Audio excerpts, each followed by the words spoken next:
है कि शुरू में मैंने ही यूज किया था। इसी तरह अगर हम दूसरा जुमला लिखते हैं आई ड्रिंक वाटर, इसमें मैंने एस नहीं लिखा क्योंकि इसमें स्टार्ट आई से हो रहा है। अब हम आते हैं हेल्पिंग वर्ब्स की तरफ। जिस तरह कि आप जान चुके हैं कि इस टेंस के दो हेल्पिंग वर्ब्स हैं, डू एंड डज। अब सोचने की बात यह है कि डू या डज सिंपल सेंटेंसेस में या पॉजिटिव सेंटेंसेस में अगर इस्तेमाल नहीं होते तो ये हेल्पिंग वर्ब्स हैं क्यों?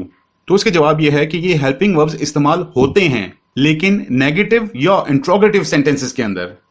मैं ऑलरेडी बता चुका हूं कि नेगेटिव सेंटेंसेस वो होते हैं, मनफी जुमले वो होते हैं जिसमें किसी चीज का इनकार किया जाए, और इंट्रोगेटिव हम बोलते हैं सवालिया जुमलों को जिसमें कोई ना कोई सवाल पूछा जा रहा हो। उस सूरत में ये हेल्पिंग वर्ब्स इस्तेमाल किए जाते हैं।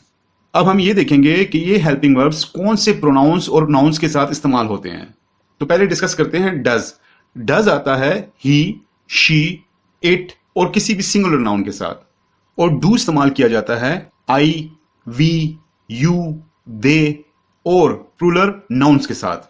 फॉर एग्जाम्पल, वो स्कूल नहीं जाता है, he does not go to school. अब यहां पे एक और चीज नोट करें कि मैंने आपको बताया था कि अगर जुमले के शुरू में ही, शी, इट या सिंगुलर नाउन हो तो हम हेल्पिंग वर्ब के बाद एस या ई एस का एडिशन करते हैं, लेकिन इस जुमले में आपको वो नजर नहीं आ रहा। क्यों?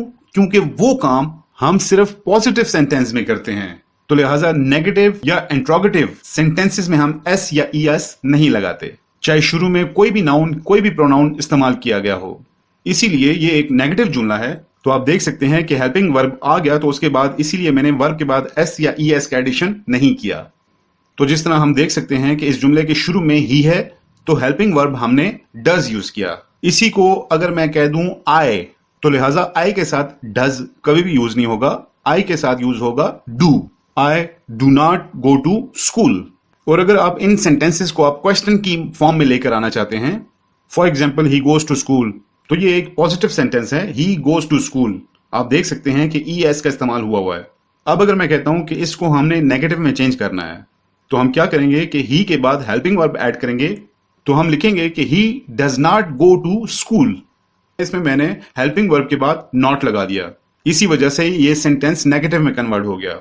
और अगर मैं इसी सेंटेंस का इंट्रोगेटिव सेंटेंस बनाता हूं या सवालिया जुमला बनाता हूं, ही गोज टू स्कूल को इंट्रोगेटिव सेंटेंस में चेंज करना है, मैं क्या करूंगा कि इस हेल्पिंग वर्ब को मैं शुरू में ले आऊंगा, तो ये सेंटेंस इस तरह बन जाएगा, does he go to school और आखिर पे क्वेश्चन मार्क। इंट्रोगेटिव सेंटेंस में हमेशा